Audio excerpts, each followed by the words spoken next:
What's up, good people? It's your boy Scott Lewis, apartment gamer, more Brooklyn Nets Stoop Edition here with John, everything BK Brooklyn Nets.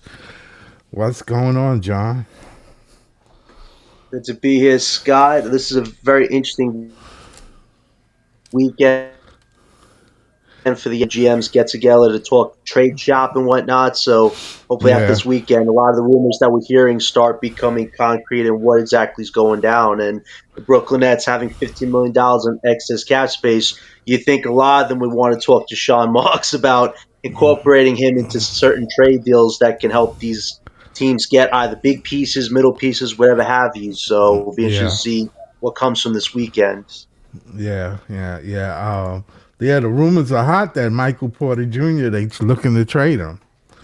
Yep. I don't know how I feel about that. I mean, I understand why, but would you? I think you can look at this two ways. If you want to keep him as a temporary second option or a legit third option when his contract's up in 2 years, the Nets are in their right frame of mind to do that if they feel that that's the right thing to do because of what he's doing right now. My whole thing is this sustainable?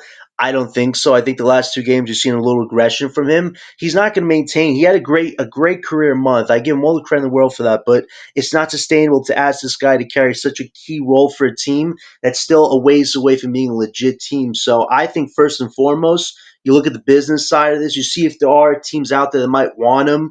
I keep hearing the Clippers as a desperate team that needs something. They're only 4 games out of a playing spot, but they literally, whatever they have right now is not working. And they literally have to scourge whatever they could to maybe make an offer for a guy like MPJ. And I know people don't like some of the hypotheticals with trading with the Clippers because it'd be what? John Collins, that's an expiring contract. Bogdanovich, he has a team option. So he's actually an expiring, you think, for a team like Brooklyn because we don't want to take on a second year for a guy that's a veteran is 35 years old. So you'd be taking on 2 expiring contracts, and the picks they have to give up are a 2031 first or a 2032 first. And Nets Kingdom today, Cypher AJ talked about it. And if you tell me that I could do a MPJ and Cam Thomas for a Collins, Bogdanovich, and a 2032 Clippers first, it's something to talk about because at the end of the day, this you have to realize with MPJ, the trade we did with Johnson, that was to take on the money with a pick because the Nuggets were over the second apron. They couldn't do much. So that was why we got the pick for MPJ, and he's definitely outperformed expectations. Now you look at how to trade him.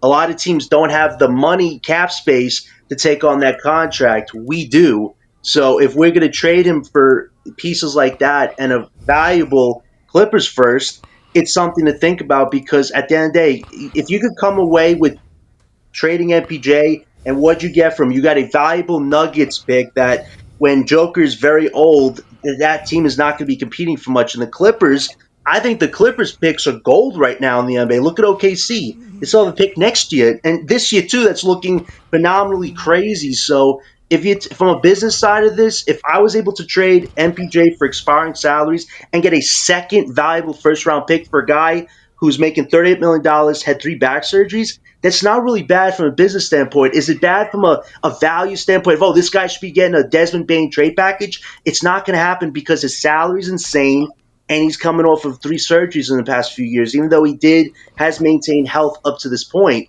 people have to be realistic. You're not going to trade MPJ for a Dylan Harper, let's say. I know people were joking about it or trying to be serious about it in a weird way, but you're not going to trade MPJ for no valuable young guys. Maybe Detroit, like a Ron Holland, who's a young prospect, but you're not going to get no crazy players back for MPJ. What you hope you can get back is a fully future unprotected pick that could be a great trade chip or maybe even a lottery pick down the line if the Nets even get to that point where they still want to draft. So I think that would be something to consider, but I also could see why people don't want to trade MPJ.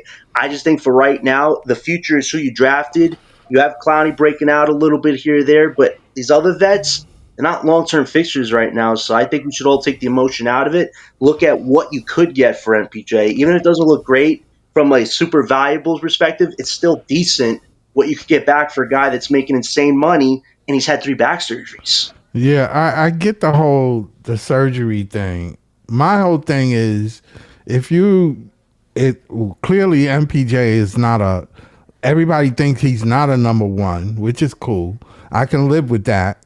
My thing is he's a good number two.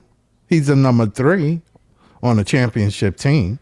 That's my thing. And getting rid of I mean, if you want to win, if you're about winning, he would make a valuable piece. Now, yes, I wouldn't mind taking a number one pick in the draft for him, at least one, but 30-32 is pushing it. Because the Clippers could be a playing team at that time. So that pick won't be what that pick could be worth. This is the thing I think about the Clippers. Their whole strategy was since Steve Ballmer's taken over is that he's a money guy. He's a billionaire. He thinks that he could just get superstars to jump to a team. You put crappy pieces around it, but you have the guy and you're making a lot of money. That's not sustainable in the CBA. You need to actually draft players. And I look at the Clippers draft resume the last few years. Oh my God, it's some of the most atrocious drafting you've ever seen. I think they drafted Keon Johnson at one point, Scott. Like that's horrible. So if they think that in a year or two, if James and Kawhi can wait that long, which I don't think they will, that a Joker or Giannis will want to come to that team because they could throw $50 to $60 million their way. It don't look like Giannis or Joker would be enticed to want to play on a franchise where they got to carry the whole team and you're just basically putting scraps around them. So yeah, I think if we did that deal, it keeps them above water slightly, but it doesn't get them out of the hole they put themselves in since they did that crazy trade with OKC. So yeah, Scott, maybe they could be a playing team at the time, but I don't think they'll be contending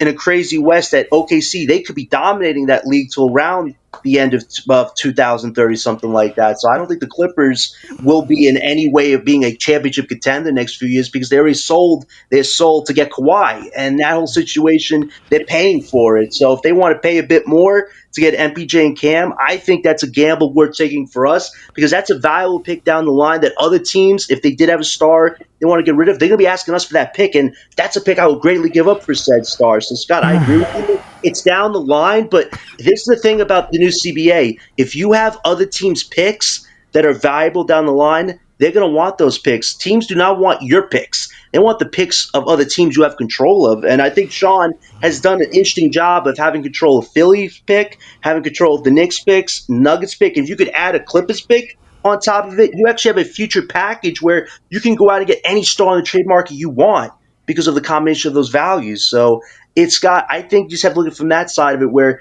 it would be a smart business decision because here's the thing, if we're not competing in 2 years when MPJ is going to be in his 30s, is that smart long term? Because say he We should continues be these competing numbers, in 2 years, though. we should be, but will we with MPJ as a top option? We don't No, know. not as a top option. We still need work. Yeah, I mean, you got to build the bridge somewhere. Somewhere the bridge got to be built. That's my thing. I don't know. Maybe I'm wrong. Maybe I understand where you're coming from as far as getting rid of him and not willing to pay and getting a draft pick. I get it. That's the point. But at some point you have to have something has to fall your way. So when are you going to stick with what you got? That's what I'm saying. When you going to start building your team and start bringing in? And MPJ is not a number one. I don't think of him as a number one. It starts next summer with Scott, building the winning part of this. But Scott, he's a number 2 or 3. Yeah, go ahead. We saying he's not a number one, but the numbers that he's putting up is number one. Is number one light? Yes. I agree. My thing is, how many players have left a team where they was maybe the third or fourth option on a team and went and become a championship team? Number one. Yeah, quite a few. Because you can look at Brunson, you can look at Harden. You can look at what's his name from OKC. Yeah, you can look at a lot of players. Yeah, they just played their role on that team that they was asked to play. Exactly. See, a lot of people look at stars as the league, but it's about a team when it comes to winning. I don't think people get that concept of team. I Yeah, think they look at, huh? and it's my thing is you playing Russian roulette. You're playing a game that's all about risk, right? Yep, It's if you sit up there, see this is what I don't like what certain people do. Like we cut our nose off despite our face, right? yep, Because we have a player that's averaging good numbers for us, but we'd rather take a chance on a player that hasn't done anything yet. yeah. You That know? we don't have no And clue. yeah, Yeah, like but we see them in the draft, and we see them play in college, and we say, oh, that's gonna translate. They're gonna be they're gonna be the top player when they come in the NBA. But sometimes that don't always happen. Now you No. then traded a player that was averaging 30 well, with a he player had that's to. not He gonna average had to. nothing. He had to because Jordy was running his offense. And listen, I see the pros with keeping the guy as a second, or eventually he'll be a third option for us because he's going to be 30 by the time the Nets are legitimately contending for something, and that's like Chris Middleton type money. That still works for the system, but you got to think if you get a star, maybe you keep MPJ around a bit more than that. But if you don't get a star next summer, or you somehow don't get a franchise guy in this draft, let's remember we're at the 6 odds right now. This is what people got to weigh. If you keep MPJ, you don't trade him past the deadline, there's a high likely chance the Nets will finish with odds that are around 6 or probably even further ahead of that. So that's the worry here if you keep MPJ because you're going to win a lot of these bad games. Washington, they have no problem letting MPJ drop 30 points against them. Pacers have no problem whatsoever because these are teams that are ahead of us. Clippers, they have no problem letting this guy score 30 points. Like it's going to right now is the time when a lot of teams are going to start dropping like flies. And the scary thing is we're right in the middle where we were last year. My worry is if you trade none of the vets, let's say we just do Haywood, Thomas, and Terrence Mann this deadline and Sean Coles today, that's still not good enough as far as the business side of this goes because you're likely to still have enough vets that are going to win these meaningless games. You don't get a top 4 pick next year, but you still have MPJ. But my thing is this. He's a third option being a top option. You need a young franchise guy or a franchise guy available to be a part of the system to start winning if you want to capitalize on MPJ on this team. But if you don't do any of that in 2 years past, he'll be in his 30s, and who knows if his body will hold up by then. It's rare, guys. We see people in sports that have had 3 back surgeries that can maintain a high level, especially when they're going to be in their 30s. And I understand what people are telling me about this. Don't fall for mirage of this. Remember Mikal a few years ago was doing great, and then he didn't want to be here. MPJ, I think he wants to be here, but at the price he's going to want to stay on the team if he has to carry a heavy burden, it's not going to do well for us. I think if you don't get a franchise guy in the market, you don't draft one, we're going to be the kings of the East right now. Look at the Kings, how many vets they have on their team that are getting them nowhere anytime soon.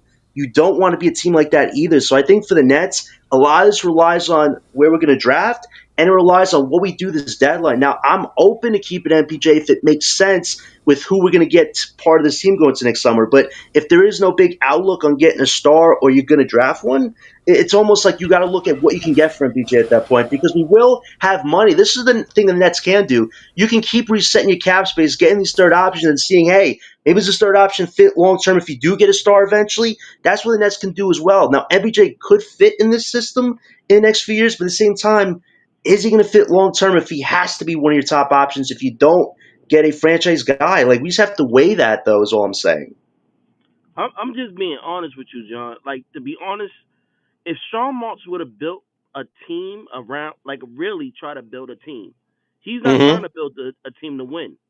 If he would have Right. built a team to try to win right now, like not right now, like we would have be competitive. We would not be at the bottom. He's trying to lose. You get what I'm saying? We people say we don't have talent. That's because Sean Marks is not giving us talented players. He's not trying to. He want these picks. We know this already. But it's not like we would be as bad if he really had put certain players on his team. Like he didn't put a real point guard on his team to run the offense. Like Yeah, we know the sabotage. He's sabotaging this. Yeah, but Jordy figured out a system, and that was running our through MPJ, and it's working only against the bad teams, even against Miami, who still we all knew was going to be like a crazy playoff contender this year, but they still have a good coach on that team that knows how to mold young skillful players into talented players. And I feel like for us, that was like a reality check. Like, listen, MPJ can beat up all the bad teams all he wants, but look at our record right now. We have the 6 odds, and I said this last year. 6 odds have been so consistent where it's a 6-2-8 pick. You cannot tell me, Jamal, that we traded away those valuable Rockets and Mavs pick to the Rockets for our own 2 picks back, and our end result is Egor Demin, who I do like, and Kareem Lopez. Like, that is just really a disaster for this organization. You took control of your future back, but you didn't capitalize on it because we needed the morale wins. We need to put pride before the storm. At the end of the day, you have to suffer a little bit to get an end game. Detroit suffered to get Cade Cunningham, and then they suffered a bit more, but they figured it out 2, 3 years later, and now they're a top contending team.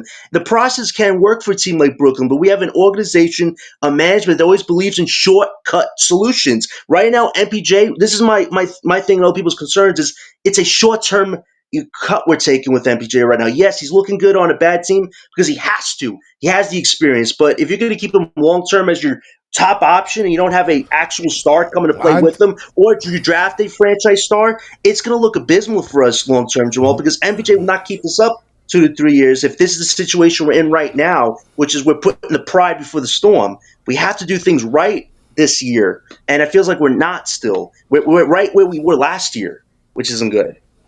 I'm not sure if you seen my post.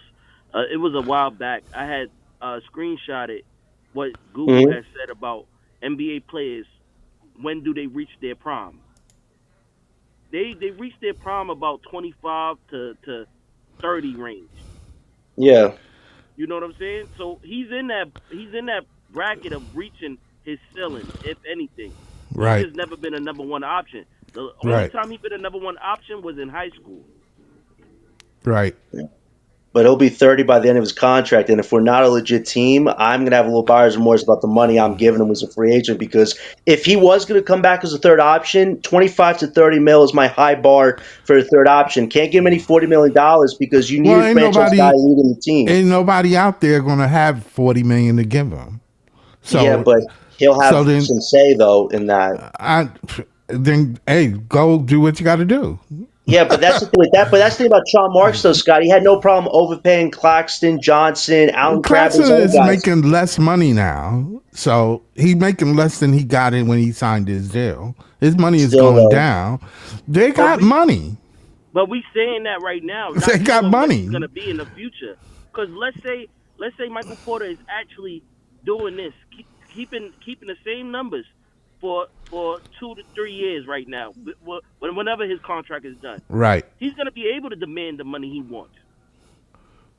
From another team, I mean, yeah, I can see that. It's no drop-off. It'd be different if it was a drop-off, then yeah. But if somebody is averaging the same for consistent years, they're going to demand what they're going to demand, and it's either you pay or you don't. Right. And we shouldn't. You can't go off of, maybe he'll fall off, because clearly if he's averaging 30 for 2 years, 3 years, he's not falling off right now. He's entering a different level.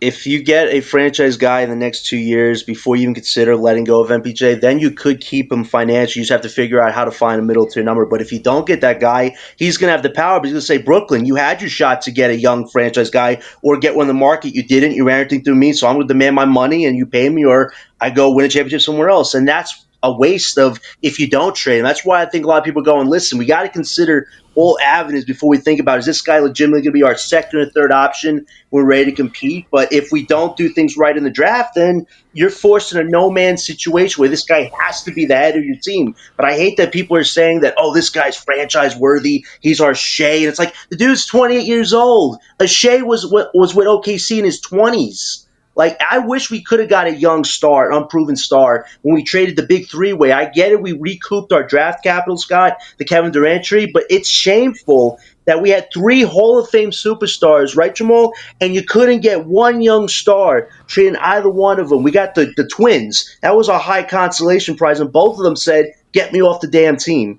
So it's like that was the thing that bit us in the ass, because now we had to resort to getting MPJ, who's looked great for a month, but it is not sustainable, his numbers, due to his health situation, due to the fact that he'll ask for big money if he keeps this up somehow. You gotta stand on something. Somebody gotta stand. You gotta stand on something. Right now, Michael Porter Jr. is playing like an all-star. I understand the future is not. You don't know which way he's going. You keep everybody talks about injury. Injury is with anybody.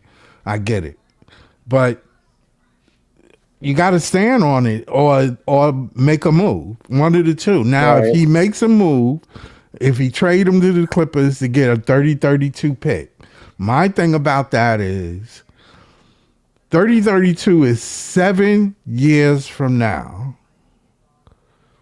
Yeah, you can read a crystal ball 7 years from now. I mean, look at the Nuggets. Joker will be semi-retired at that point. You And out of can't his look at prime with the nobody Nuggets else. pick You that got he to got. look at the fact that 7 years from now, where you think the Clippers are going to be. I think they'll be in the middle bottom because they don't have a young star. They sold their soul to Kawhi, and they still have him on contract at least this year and next year. Then they let him go. Then you're Harden, he'll be gone. out the door. But Right. but their big plan is that a Joker or Giannis want to come No, there. But everything we've heard is that listen. they They want don't nothing need to do with Joker. the They don't need Clippers. Joker. They don't need Joker to be in the middle of the pack. They ain't going to be contending though because you're going to get How middle you tier know? stars. How do anybody know? I watched Nets Kingdom, and I was wondering what Cypher was saying. I tried to decipher what he said, but I couldn't feel it because I don't know. Nobody really knows. They just guessing. Well, Man, it's you compete. The only way we compete is if we want to compete. If Sean Marks is not putting a team on the floor for us to compete, of course we're gonna continue to lose. Yeah. I That's the bottom line. I think what the Nets just have to do right now. This is it's everything. Every move we make is a gamble, guys. I agree, but that's what my perspective is on the right way to gamble is. You have your lottery pick. You have to do everything you can to get it out of the 6 odds or anything you can. If that includes trading an MPJ, and here's another thing: if you trade MPJ to the Clippers and somehow do crawl into the play-in and crawl out of the lottery, that means OKC ain't getting no top 5, top 10 pick. If you tell me they have to sacrifice a guy that's looking great right now to get a future pick that could be valuable, and it prevents OKC from getting a top pick. That takes away a huge competitor that shouldn't even be in the lottery with us right now. Like it's like a war game almost. Like you have to think about: do I sacrifice my night to secure my future? You might have to at this point because right now the OKC is in a crazy perfect position right now. They're competing for a title and they have a chance to get a top 5 pick that they don't need right now. Like the Nets have to really think about it. Do we want to stay in the middle? Do we want to actually move some pieces, cause a seismic shift that actually could benefit us?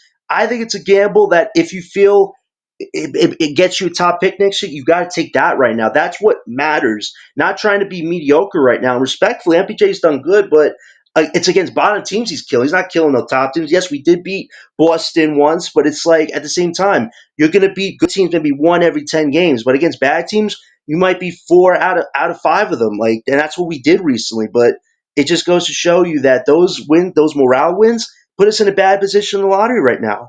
So the Nets really have to weigh: is it important keeping MPJ to keep beating up with bad teams and further hurt your odds? Where now this is the guy that has to be the face of my team. That's what we have to weigh here too, Scott, because MPJ is no face of the team. He's a good player, but he's no franchise guy either because his time to be that passed a long time ago I with the think injuries. I think we underestimate him and his gameplay. I think we want too much and not sit and let things happen. I don't see anything else out there worthy of getting. I'm looking at the trade board, right? Mhm. Right here with Anthony Davis, Trey Young. I mean, these guys are old, man. Word. These guys, it's not like they no good though. Don't get me wrong. What I'm saying is, are you willing to trade up for any one of these guys and from the Clippers? I mean, we got on here, let me just, Colin Saxton. I mean, none of them. It's none of them I'm looking at that moves the needle. Right, but that's what the Clippers have to look forward to with all that big cap space if they keep things the way they're going. Because besides Joker, Mitchell, and Giannis, those are the 3 main superstars that if they don't go anywhere or they opt for free agency by 2027, those are the 3 big fish on the free agency market that the Clippers probably want to sign. But if Mitchell goes somewhere else and resigns over there, if Giannis goes somewhere else and resigns over there, and if Joker stays with Denver next summer, the Clippers basically that list you just showed right there That's what they have to look forward to, and that's nothing to really contend with. It's basically aging guys, people in the middle of the pack. So if that's a gamble we got to take with MPJ there, that's a gamble we'll take because I don't think the Clippers will be able to really stay afloat in that case. But I agree, Scott, the market isn't perfect right now. But for the Nets, we have to think about getting a legit young star in this draft. Agent Boston tonight had another crazy dunk, man. This dude is playing at a high level right now. That's a guy that can transform a franchise, especially one like us who's never ever had a young franchise prospect to truly mold and develop. That needs to change for the Brooklyn Nets. I don't know, man. You got to stand on something or you'll fall for everything. No, I agree, but standing on something, but You have to. You have to stand we don't have on nothing something. legitimately to stand on right now because we're still in an identity crisis mode. We're still trying to figure out what this team I is. think We all it's know Cam because Thomas about to be out the door. That was somebody that half the fan base wanted to keep around, and he's gone soon. So there you go. yeah. My thing is, we got 5 rookies. He picked 5 rookies. He Mhm. And we decided to don't pick. even know what we got in them. Yeah, right. And it's already like you're not giving them a chance. You already kicked them to the side. This is how people get lost in the shuffle. Yeah. You can't Many do moving that. parts.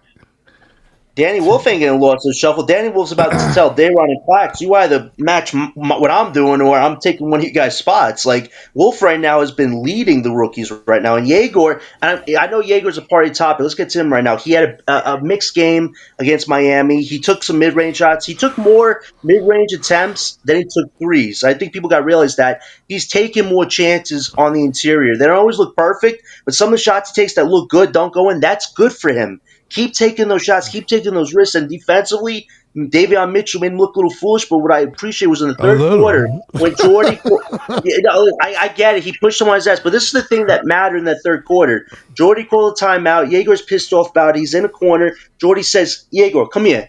And he tells him exactly what he has to work on. Then you saw in the fourth quarter, Yegor's energy was a bit more back to what it should be, and he was playing better. Like, this is what Jordy should have done from the start. When your rookies aren't doing so well, talk to them during the middle of the games. Give them the confidence, the edge to bounce back from the mistakes. Like, don't put them to the bench. Don't give me a Terrence Mann, Tyrese Martin, Jalen Wilson BS excuse. Talk to your damn rookies. And I think that if Jordy would have done that from the beginning of the season, I have zero criticisms about what he's done so far. But it took till now for him to actually talk to Egor and give him that bit of confidence to really work on himself during a tough game.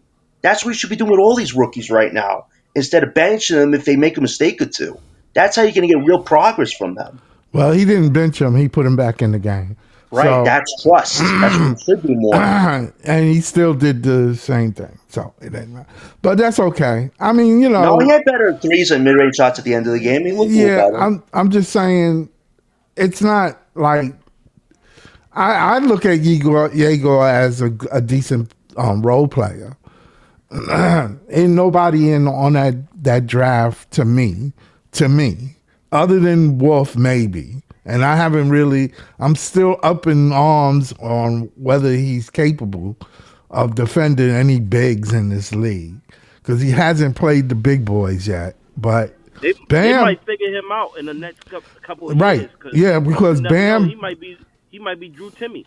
right? He might No, be. well, he ain't no I Drew don't Timmy, know. man. Come We'll on, see. come on. Danny We'll- Wolf, Jamal, that was a see. low blow, man. Timmy, No, we'll come on, see. Timmy did I'm nothing, saying, we man, don't in the league. know. We don't know. We will see, though. That's for sure. I've seen Wolf do things Claxton Dayron haven't done in the last 5 to 6 years, man. The guy dribbles one of his legs to shoot threes. He goes with full force to the rim. Like Claxton Dayron, they don't handle the big boys well. They've done some decent things here or there, but they haven't handled the best bigs. Look what Bam and Kellaway did against Dayron and Clax. I mean, guys, you see the physicality differences? But it It's is insane. Bam. But it is Bam, though. Bam Yeah, but is. that's what teams are doing, though, Scott. They're thinking about putting those two big men lineups together, and the Nets, our center court, doesn't have the physicality to deal with those big boys defensively. That's a problem. Everybody gets on Danny Wolf about it, but Wolf is actually giving you energy on that side of the ball. I've seen Clax and Dayron get their butts kicked this year We'll by see. a lot of teams We'll who see. physically can oppose them. We will see. I don't want nobody crying later. We will see. Yo, I'm not gonna lie to you. I'm not gonna lie to you. If we trade all these players that y'all want to trade, and we get all the players that y'all want, and they become bust, and Danny Wolf become a bust, I'm not listening to none of y'all niggas no more. Yeah, because it's tough. No more. Yeah, it's tough. It's tough to. You gotta eat that. I'm the one. I'm pretty much don't like change too much. Sometimes if you believe in somebody, you got to give them a shot. You got to run with them. He decided to pick 5 picks in this draft. He's got to run with those 5. It's on him. It's on Sean that he picked 5 players with a vision. If he didn't, then he didn't do the net fans good. He didn't do the organization good. And he said himself that he has to hit on these drafts. He should not have drafted. Well, it's too late. It's too late. I know, it's but you can just tell. Because now with Nolan and Saraf, they play the same position. They're literally fighting against each other now to be a 6-man on this team. So one of them will get shafted or taken off this team eventually in a trade, let's say, which is like so idiotic. You could have drafted wings or another center, but that's the difference. That's the difference. That's the difference between the Nets and OKC. Exactly. They actually know how to do it. It's the GM. It's not the players. It's the GM. Yep, Sean Marks just don't make right decisions. And now Jordy has found a way to flaw the system even more for his own benefit. He's I don't blame Jordy because Jordy going to win. Yeah, but he never should have been. He didn't have nothing to do with those draft picks. No, but people sitting up there saying that he picked it. No, it was Sean. It was Sean, man. That was Sean's picks. You should have brought Jordy when you were ready to win. We could have kept Kevin Ollie the last 2 years. This would have been perfect for the Nets. That's when time you bring Jordy in or somebody like Jordy. You bring Jordy in when you want to get a top pick, but this guy wants to win with anybody. I don't blame Sean. I don't blame Jordy on anything about coaching. Mm-hmm. I don't, because he always put him in position to win. We know he's capable of taking nothing and make it better.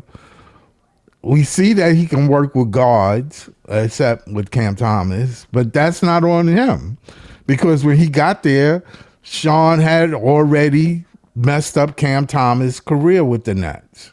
And his value. Like, Sean Marks has done a lot of damage to this team. I think people who make excuses for him got to stop it, man. This guy destroyed Cam's value, and Cam did a lot to destroy his own value. I've acknowledged everything Cam's done. What did he do?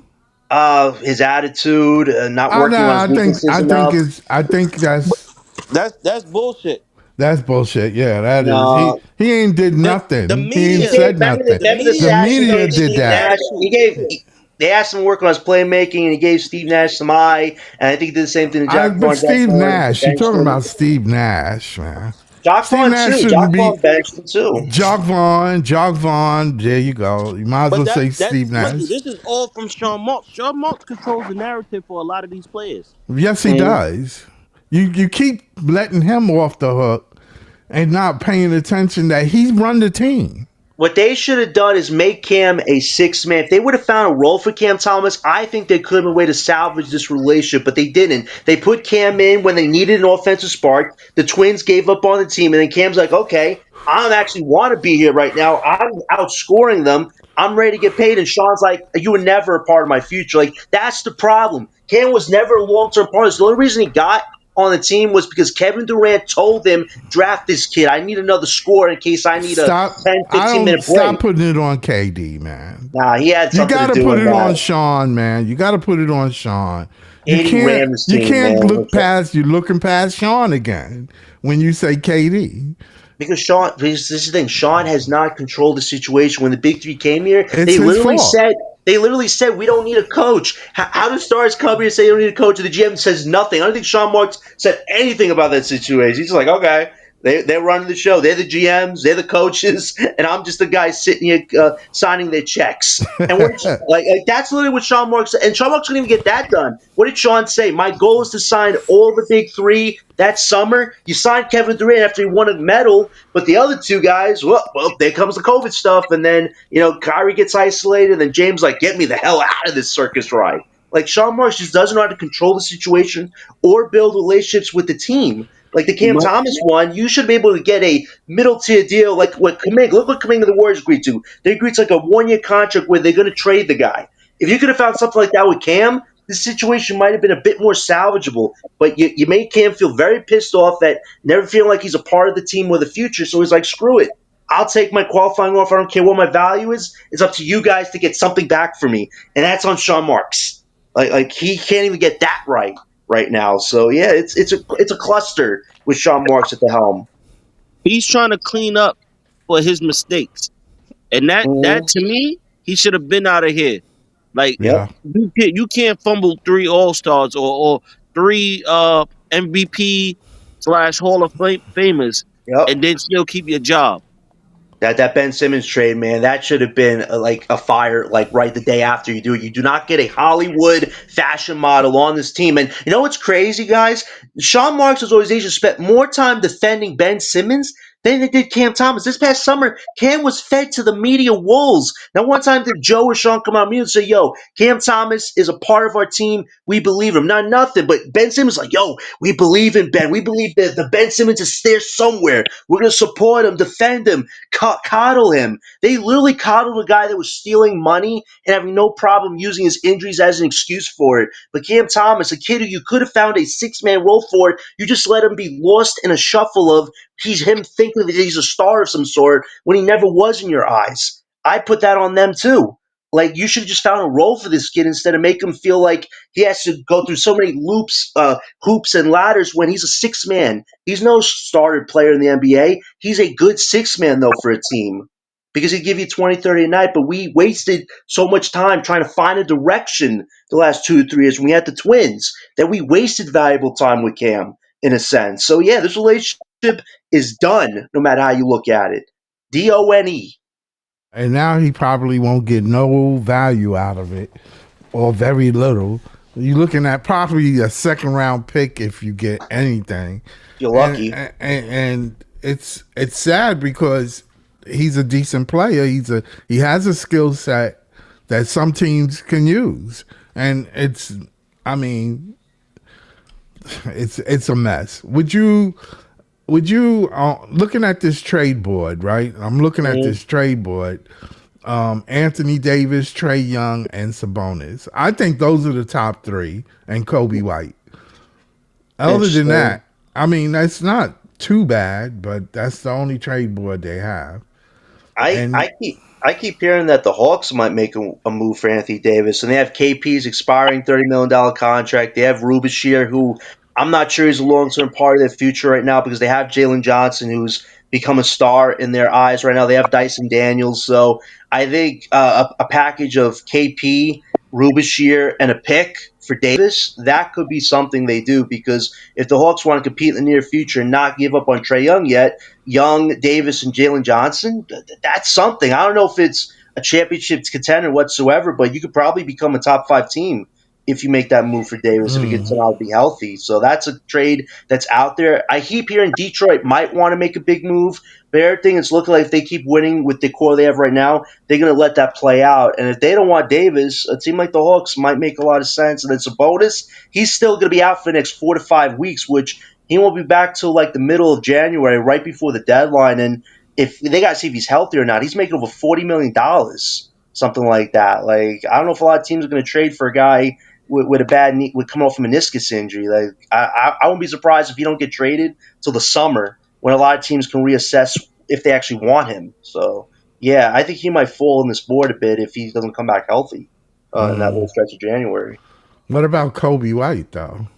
Bulls again, they're another team that might want Anthony Davis. I keep hearing that Anthony Davis sees Chicago as home for him, which I think it's where he's from.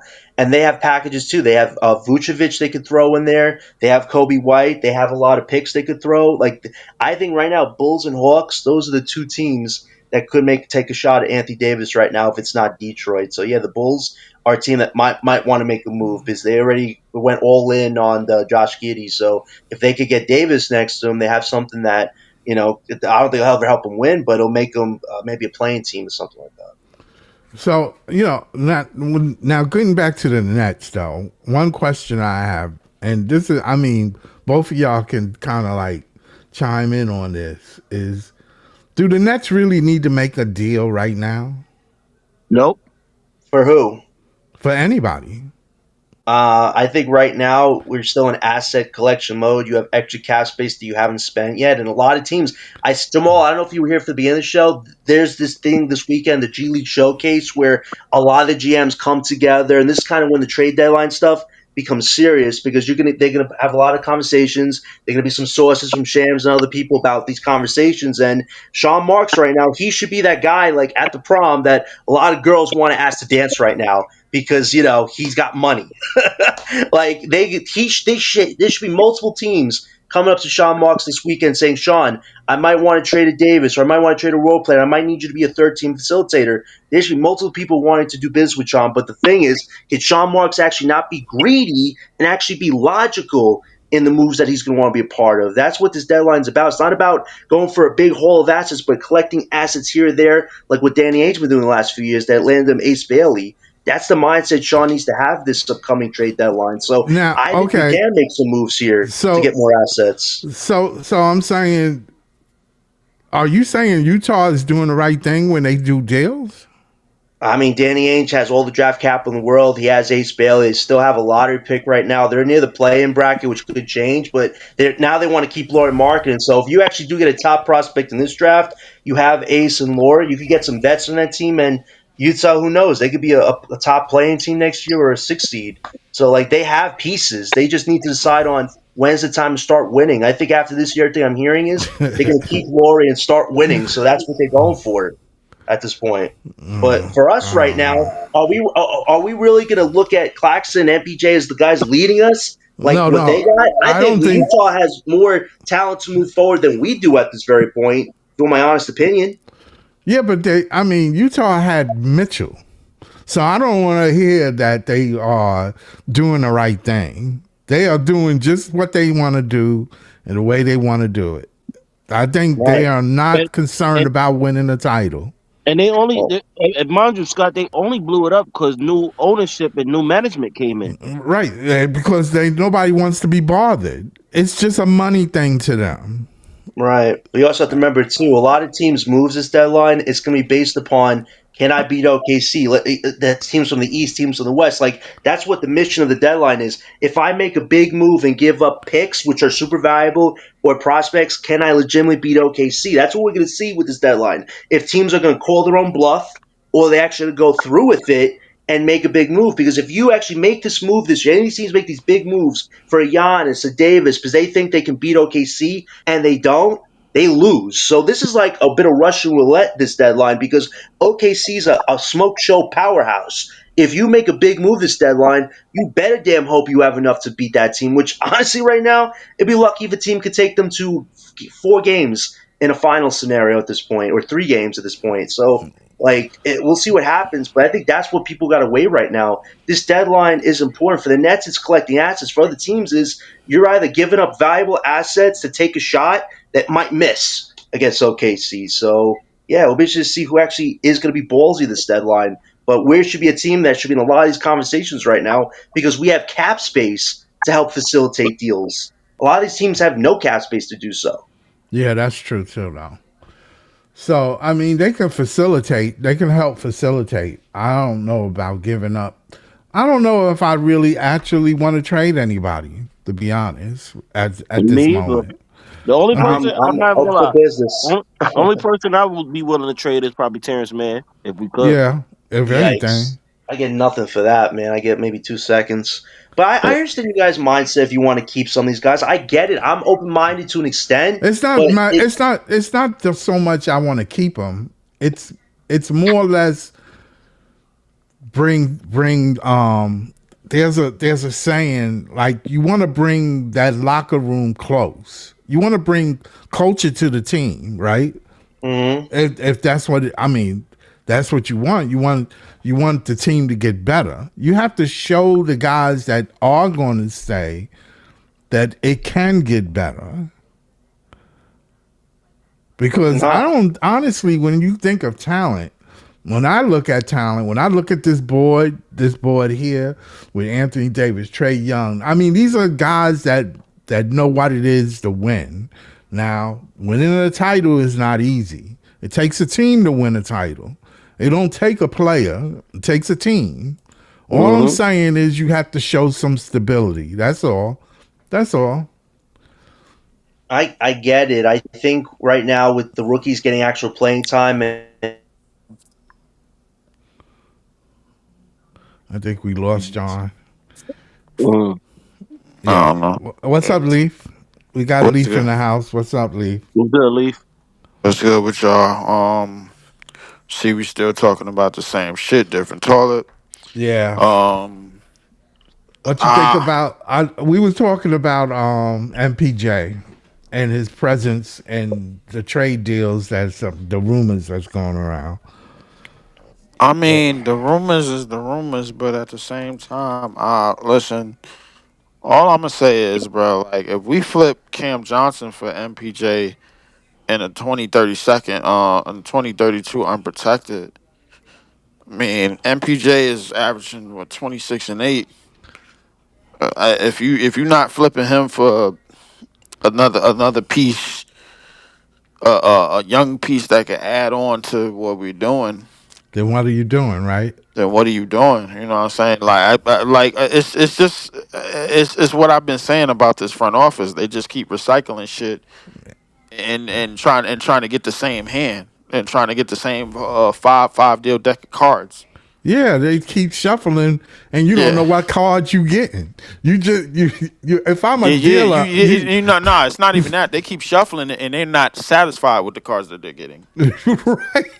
They're not, bro. Like I'm like, yo, bro, you got 5 picks. Turn somebody into something, bro. It's like Word, yeah, yeah. everybody is. Thank Here's you. the thing, bro. Everybody is so enamored with athletic upside, bro. They don't pay attention to basketball upside. Right, They don't exactly. pay attention to that shit, bro. Like, don't get me wrong, bro. Like a lot of these dudes in the draft, athletically, bro, it excites you. It Right. got your eyes wide open. But the You think? reality is that like they're most likely that you got to find out, bro, like how much better than everybody else in the NBA that they're going to be, or everybody else on the NBA roster that they're going to be. Because what you're saying to guys like Danny Wolf is, yo, we need you to be like number 2 and number 3. Realistically, bro, we can't. Why the hell? Why the hell he can't be? Why? You not serious Yeah, about him yeah, because yeah. you wasn't serious about Cam Thompson. We understand that. You Right. ain't serious about nobody outside. It's ever since Katie left, you ain't been serious about nobody that's been on the roster that showed some type of promise, and that includes MPJ or that includes Cam Thomas. Who you Yep. gonna Yeah, be he don't serious want to make about now? stars. He don't want to make stars. That's what it is. He don't. He wants to where they already made already. Hey, I don't really necessarily have a problem with that. My thing is like if you want to win with something that's already made, do it with some type of chemistry. The Indiana Pacers prove, bro, you don't need a top 10 player, bro, like to go deep in the playoffs. They proved that. Yep. You think SGA became a top 5 player overnight? He developed. Yeah, that's right. You think Joker became a top 5 player overnight? He developed. You think Giannis Exactly. became a top 5 player overnight? He developed. These are dudes that have not been picked in the top 5, which everybody in the tanker section of our fan base claims that we need to get. Thank you, Leaf. Thank you. Yep. You can find talent in the draft if you do the work. Yeah, you got to do the work. You got to Which be you willing. see, yeah. So if you don't do the work, what you enamored yourself to, bro, is being greedy and lazy, bro, by telling yourself that you need a top 5 pick because you think they just gonna come do and save the day. You think they just gonna come do and just be a franchise altering piece. That's what we enamored ourselves to, bro. Look, because Yeah. the only person that really wants to do the work and that's proven that he wants to do the work is Jordy Fernandez. Most of right now, if you really look at it, right? Look at it. Look at it right now. Most of the MVPs that of the league right now was not top 5 picks. That's true. I That's mean, true. shit. Luca. Joker, I'm Joker. looking at Luca hasn't won an MVP yet. I'm looking at hmm Joel who's been top 3 hasn't won one MVP because they gave it to him. Outside of that, bro, like the top 5 players are not even top 5 picks. The top 3 players in the league are not even top 5 picks outside of Luca. Giannis, Everybody, Joker, and what you call it, and Giannis, Shea. Joker, yeah, SGA went number 11. in his All of draft. them outside the top five MVPs. That's why I don't Yes, pay attention to that, to the hoopla about draft picks. I don't. I look at the quality of the player and how they fit with players that's on the team and what we need. Because that's what Period. the NBA has become now, bro. Like that. Listen, it's probably only two players, and it's probably only a small handful of players in this league right now where you could put anywhere, and there would be a number one option, an elite number one option on a winning championship team. And Right. I hate to tell everybody is Giannis ain't that person. By the time he go to his next team, bro, his number one option days is going to be dwindling because it's very difficult to build teams around some of these players. It Right. is. Yeah. They not the head honchos that you think they are. Right.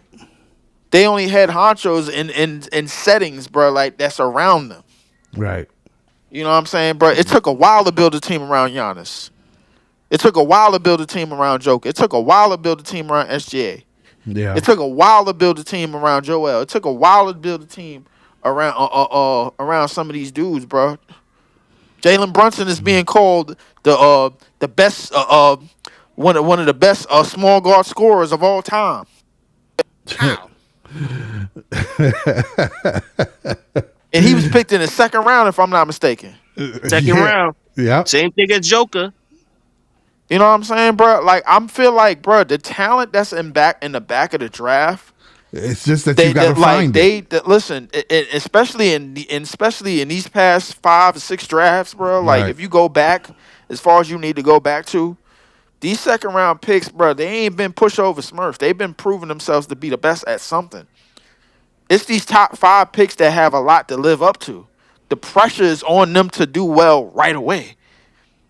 If Wemby Yeah. don't turn into a top 10 all time player, it is a failure. Yep. I hate to tell people that it's a failure. Mm-hmm. He just got his 100 block tonight. Yeah. Look how much pressure he under but to succeed and be successful. Just Yeah, that's because true. he was arguably the best prospect in NBA history. That's what they And then, calling him. and then you got to realize too, you tank, and not you don't even realize that you're taking a risk, right? Everything is a risk.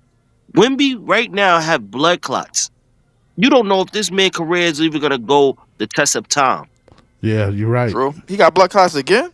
No. I'm just saying it happened. We already know with tall players, those things are reoccurring. I But mean, listen. All I can say, bro, every time Wemby gets the ball and he gets doubled and he falls, I cringe, bro, because I see a part. It's a part of him. It's a part of his anatomy that's just leaving his body. hmm Because his like that type of height is not meant to do half of the shit that he's doing. Yeah, that's It's true. not. The only person that maxed out, bro, at a height and at a height and at a weight that wasn't supposed to do half the shit that they was doing was Kevin Durant. Yeah. That Kevin Durant was 7 feet doing crossovers and speed moves and all that shit and pull up. He wasn't supposed to be doing that. Come on. And there's nobody that's gonna duplicate that. Everybody gonna try, bro. But the thing is, it's a lot of it's the NBA is one of them leagues that they don't get caught slipping with the same shit over and over and over again. There's a reason why there's a reason why the Jordan clones didn't turn out as good as Jordan Right. because people seen it coming. They didn't see Jordan coming. No, they didn't. Kobe was the only person that maxed out Jordan's profile. Yeah. He was the only person that did it. Everybody hmm else failed. hmm You ain't never gonna see D Wade again. You're never gonna see that again, bro. Like there's a reason why I don't know how he played 16 years. His career was over in years after year 8. If you ask me, shit, bro. Russell Westbrook, one of the best athletic point guards ever to max out a full body of work. He has over 25,000 points and 10,000 assists. Word up. It took him a while to do It it took him a too. while to get that. And this is what I was trying to say. Like everybody jokes on the draft picks, right? But I look at I look at certain things, and even Anthony Edwards, right? What was Yeah. his? What, Cam Reddish. Cam Reddish was one of the top projected draft picks in the Mm-hmm. NBA during the Zion draft, Mm-hmm. right? And Mm-hmm. Anthony Edwards was like, "Yo, damn, Cam Reddish dropped 50 on me." Mm-hmm. But did that He's like everybody was scared of Cam Reddish in his draft class? Everybody was scared of him. But how did oh, that transition to the NBA? not too well. Not too I well at mean, all. we could say it was because of coaching. We could say it because of this. But if it translate, it translate. If it don't, if it don't. Exactly. You good or You know you what I'm not? saying? Like I put it to you this way: Zion, John Morant, at one point was handed the keys to this league as top five picks, a top three picks. Yeah. What are they doing Generational, now? generational, right? They was called Yeah, generational. yeah. If you look around outside of Luca, if you talk about top three picks, bro, how many of them are setting the world on fire? Yeah. Yeah. Like, come on, bro. Like, let's keep it 500 stacks, bro. Like, Wimby has not scratched the surface yet on carryability because there's levels to what you could do and what you're supposed to do in the NBA. When you are a top five pick, I guarantee you, once we get a top five pick and we don't show out right away, a lot of people, bro, it's a lot of Nets fans that's gonna get real goddamn, that's real impatient. You know, because look at how they getting with Egor. Look at it. Yeah. Look at it. Yeah. Yeah. Yeah. Yegor went eight, bro. The NBA sold you that he was supposed to be an eighth pick when he wasn't. We only got him because we didn't get Jeremiah Fears, and all you needed it was a 5-minute video of Jeremiah Fears on Twitter to prove that we were supposed to get him, and I knew that we wasn't. The second that Joe Dumars got hired by the NBA, I knew that because I'm not stupid. The thing is, bro, people got to see the play before it happened, bro. Yeah, y'all been watching NBA basketball for a long time. Losing teams lose games the same ways they've been losing for the last 30 years. Yeah. They You have up, to. bro. They win in fourth You quarter have to. come meltdown. Yep. That is true. Come on, That's a bro. that's a point. That's fair. That's fair. Yo, listen. I mean, there's no way possible keep trading for and keep getting draft picks and not making a team better. And that's Showing the whole thing. Go ahead, Scott. I'm sorry. That's no, the no, whole no, no, thing. no. It's just that I'm just not feeling that constant trade, get rid of, trade, get rid of. I understand new talent. And talent is everywhere in a draft. That's what I. That's the point I was trying to make. Is there's talent everywhere in the Everywhere. draft. Everywhere. Like, bro. But listen, trust me when I tell you, these 21-year-olds that's coming out of the draft, bro. Like, listen, they're not gonna enamor you with a whole bunch of athleticism and all of that crazy shit. But the thing is, I don't see the Thompson twins being the head honchos of their teams. Nope. Their athleticism is through the roof. Yep. Do you see them as the number one options on their teams? Nope. Do you They don't see them have to No, leading their be. teams in scoring? They don't Do you have see them but to. leading their teams in assists and rebounding? No. nope. You And see they, that they raved about them. They raved yeah, about them. they raved about them. You know who you see leading the teams in PRA? You see these players, bro, that's staying low to the ground. You see these players that's playing the game the smart way, using their advantages. There's a reason why the Joker clones actually work. The Joker clones are in the league now. They're in the league now. Mhm. Yep. And a lot of people are not paying attention to how they affect the game. A lot of people are not paying attention to it. Yeah. Because like the thing is, offensively, for those player archetypes that fill up the stat sheet just like Joker does, everything is very simplistic. Sit at the free throw line, basic dribble handoff, one dribble, bounce pass, rebound, outlet, move the ball, find the open man, bounce pass. Jalen Johnson is out here putting up triple doubles in his sleep. Yeah.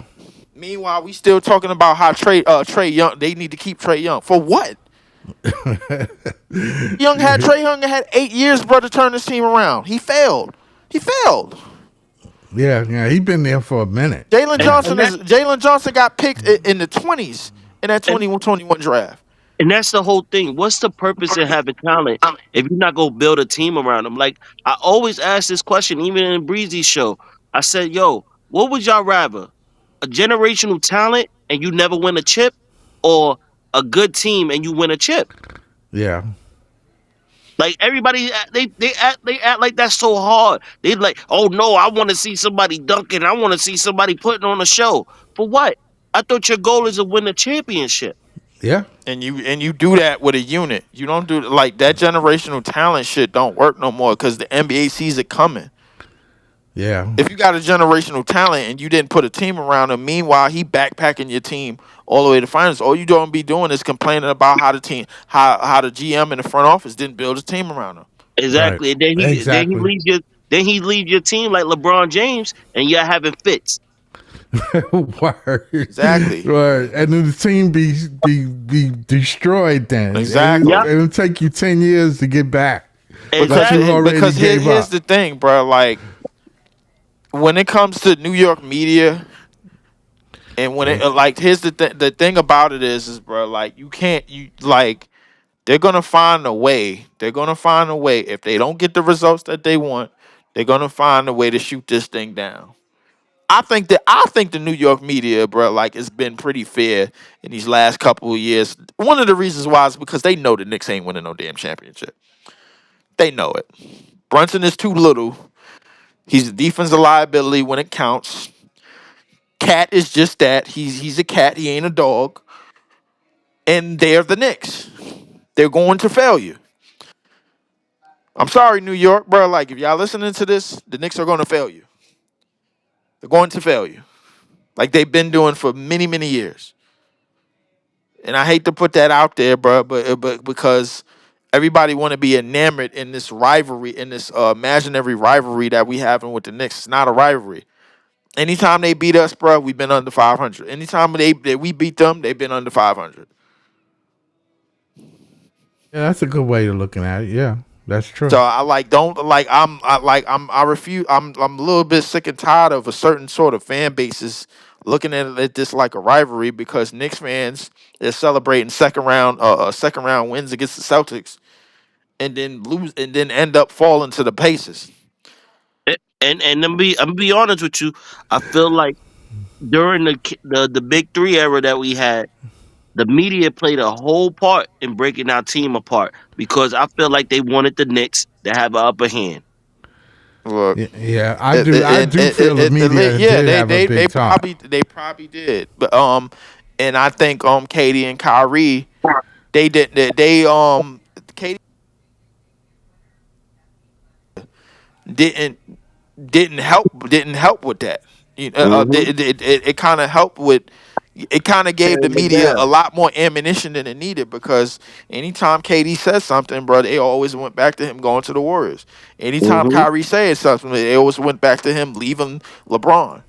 So they Hmm. was both public enemies number one, bro. Like coming over it. So like, if it didn't lead to a championship, and then you added James Harden into the mix, and then you got the injuries.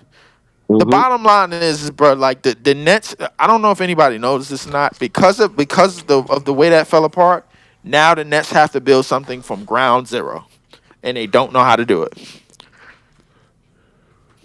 They don't know how to do it. Yeah, yeah, yeah. Jay said the Knicks were a playoff team during the Nets Big Three era. I'm looking it up right now. They were, I think, Yeah, and yeah, with Julius Randle, they in with Julius Randle. 2021, Yeah, they was a yes, they playoff were. team. Yeah, they were a playoff team. They were a playoff team, but Yeah, the bottom line, still nobody took them seriously until they got Brunson. Nobody yeah, took them seriously till they got Brunson. yeah, The very next year, that they were a losing team. yeah, yeah. So majority of the time that the Knicks and the Nets played each other, since the Nets got into the NBA, the losing team was under 500. Majority of the time, it has never been a damn rivalry. A rivalry would insist that both teams are competitive. Only one team is competitive, bruh, at the time when the Knicks and the Nets are facing off. Right. Even in the regular season, you could go look at it.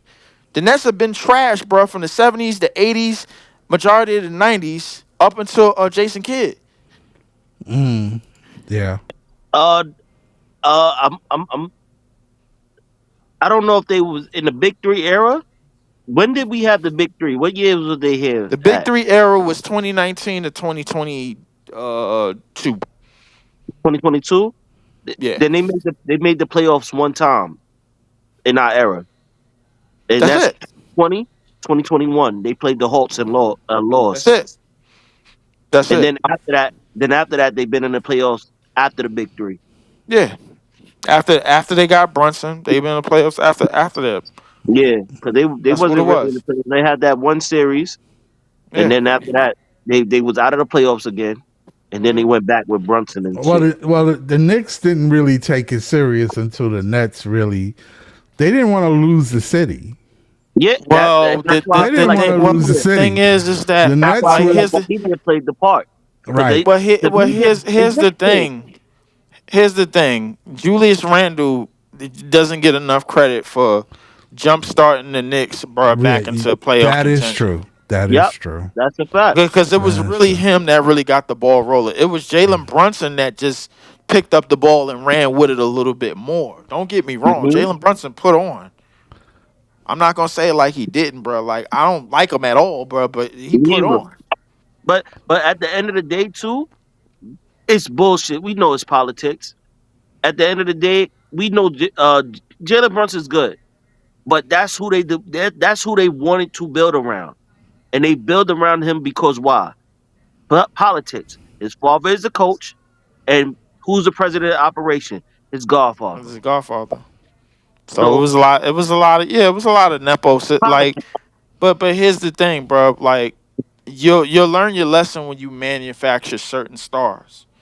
When you manufacture stars, bro, that have clear cut weaknesses, bro. When they start to level up, you'll start to see them, bro, like come out.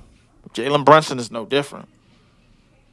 You know what I'm saying? It's like you'll start to see the weaknesses come out. The thing is to cover the weaknesses enough to where, all right, yo, we doing this, we doing that. Okay, we got the team around him. Yeah, bro, like Nikola Jokic weaknesses will show if the goddamn once the whole entire time Jamal Murray was injured, Nikola Jokic's weakness showed. They showed a lot because he had the bulk of most of the shot creation, bro. And then on defense, bro, like we already knew what that was. When Giannis' team broke down, bro, like and Giannis started to break down, his Yeah. weaknesses showed. When Steph Curry's team started to break down, bro, his weaknesses showed, but just nobody talks about it. Yeah. Yeah. That's all it is. Steph Curry got 4 rings, bro. We excited about it. We enamored. But the thing is, when them teams started to break down with KD left, and then they had to reboot that shit, bro. Like, and they won that lucky ring in 2022, and then they had to redo it all over again, bro. Bro, Steph Curry's weaknesses showed. They show a lot, bro. I think people got to come to the conclusion that these niggas are not Jordan or Kobe or Shaq or Tim Duncan. They ain't like them. These niggas, a lot of these players that's number one options in today's game, they don't check all the boxes like that. They have good teams around them. Their weaknesses is covered, and 9 times out of 10, bro, like they gotta do some antics and some shit to get a lot of shit. Don't get me wrong. Don't get me wrong, bro. I see it with SGA. Was Yeah. SGA kicking his feet out and doing all of this antics, bro, when they was in the 10th seed a couple of years ago? No. He does it now, and he probably gets to the line a little bit less, but nobody has a problem with him getting to the line. They have a problem with how he gets to the line. Right. It's the antics. It's the kicking the feet. It's the fact that he can step back on the top of the key in the mid range and throw his legs up, and then they're gonna say, "Yeah, didn't Kobe do that?" You know what I'm saying? Yeah. And now you got Boza, and now you got a whole because of YouTube and because of everything that's going on the internet, bro. You got a whole section of fans, bro, asking if SGA is better than damn Kobe. Like Listen, what? listen, Leaf. They even saying right now with Darren Peterson is Kobe. Like they yeah, he's the closest thing to Kobe. I'm like, damn, the nigga ain't even come out of college yet. I'm trying to tell. Here's the thing, bro. When you got a lot to live up to, bro. The pressure starts to build. The Yeah, as the pressure years really go starts to on, build. it It's do the reason build. why a lot of these top picks they fizzle out, bro. Early. They fizzle out very early. Don't get me wrong, bro. It's no doubt in my mind that Cam Boozer, Darren Peterson, AJ DeBonsa, Caleb Wilson, they might come out the gate storming. Yeah, that's true. They might come out the gate storming. But how long is that shit gonna last though? Yeah, yeah. Can you keep it up for 5 or 6 years? Can What you what do? happens what happens when teams start drawing up game plans against you? Yeah, And figuring your ass out. That's what we was just saying. We was just saying that to John about Danny Wolf. Because yeah, it looked good right now, but we don't know how that's gonna play out when they start developing schemes for him. yep. Exactly. Yeah, and plus you need unity in your team. Your general manager got to keep consistency going. You know, That's what it is. you can't build a player or build your team with inconsistency, new coaches all the time and changing personnel and getting rid of vets that's contributing to the team and come on, man. Young players sit back and look at that and go, damn. Yo, I like him in the locker room, or when he plays well. You know why you got rid of him? Why you? What you think you gonna do to me? You know what I'm saying? So it's a matter of These consistency. are all I think components that I think a lot of our fan base need to look at before they just go They don't see that. tank, They tank, just tank, look tank, at tank, tank, tank, tank, tank, they just and look let's at go get one of these top four players. They excite me. They gonna be the best thing smoking, bro, since cornbread and all this shit, bro. Like I'm like, yo, bro, do you know how much pressure it is to be a top four pick or top five pick in this market, let alone in the league by itself. It's not easy to do. Anthony Edwards, it took him a while. He was the number one pick. yeah. Zion Williamson, bro, was handed the keys right away. He still ain't get right because it's a lot of things he got. It's a lot of pressure living up to that shit and Yeah. changing and turning a franchise around. Look at Wiggins. Look at Aiden. Look at mind you, I'm naming number one picks. Wiggins, Aiden, what's his name? It was somebody else. But they're role players right now. I say look at the players that actually did something at once upon a time. Look at John Morant. Look at Trey Young. Are they not like what was they not like taking a team to these sort of heights, bro? John Morant had the Memphis Grizzlies the top two in the West at one point. Yep. If I'm not mistaken, Trey Young had the Atlanta Hawks in the Eastern Conference Finals at one point. Yes, he did. How long ago was that? It's like, bro. It's like swag in hip hop, bro. Your swag gets older every 60 seconds. If you, bro, like, what have you done for me lately? What are you doing for me? Why are you here? Why are we still trying to build around you if you ain't proved that you could top 2021? If you ain't proved that you could top your best, which was 2 3 years ago, and fast forward, you've been in the league since 2019, 2018, or whatever the case may be.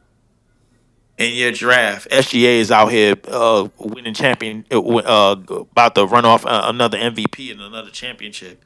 Meanwhile, you could barely stay on the court, but you could put up numbers though.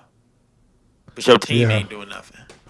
Yeah, well, yeah. Your team is in the shitter, and you the number one option. You the man.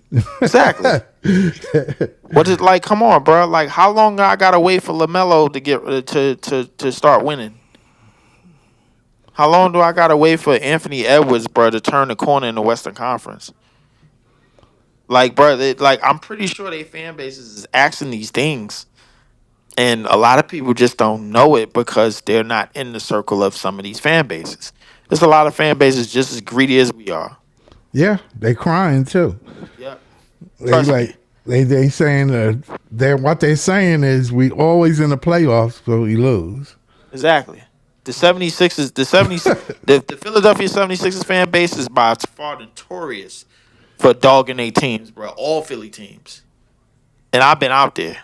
I could tell you for sure, bro. Like, had it not been for the Eagles winning the championship, the 76ers would be getting smoked right now by that fan Yeah. base. Oh yeah, wouldn't they? Oh my God, they be killing them.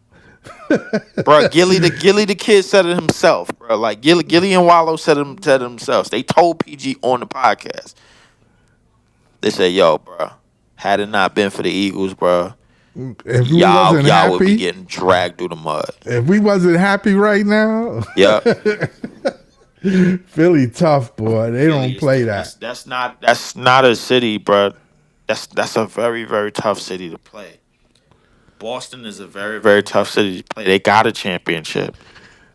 And Brooklyn can be The tough too. Tom Brady left them with 6, bro, and they still out here being greedy. I think the Brooklyn media, all the news media in New York is tough. Yes, but the thing is, the news media It's is not biased. it's not to the point where it's gonna bury if they don't know if they don't expect something. I don't see them burying the Knicks because they don't really expect the Knicks to win. They expected Kevin Durant and Kyrie and James Harden to win. That's Yeah. why it went the way it went. And not only that, they didn't like the most of the media, well, most of the national media in terms of national sports didn't like them anyway. Yeah, they don't. They Knick fans. They Well, like I wouldn't them. even say they were Knicks fans. They was just anti Kevin Durant because of what he did. Oh yeah, They was yeah, just anti Kyrie Irving because of what he did. They was just anti James Harden because of what he did on their previous teams. You know, so you got to find a medium, bro. Like because I ain't gonna lie, the NBA is getting to a point where you could build a team full of no names, bro, and run off to the finals. If they got talent, they got talent. yeah, The Indiana Pacers just proved it. yeah. Miami proved it when they If was you a got a playing deep, team. if you got a deep team that's scoring double digits a game, every like damn near 9, 10 players are in double digits Yeah, I'm coming. versus your one player that's getting 40 points. Right. What happened? Yeah, yeah. You're gonna have a good team. You're gonna have make a Exactly. run. Yeah, you gotta have a team. You know, I don't know why everybody always want to trade everybody away. I just don't get it. I As just soon as don't. as soon as people start doing good, look, Klutz, they dogged him the whole last year. Oh yeah, Klutz is trash. He's having a good year. Oh, let's trade him.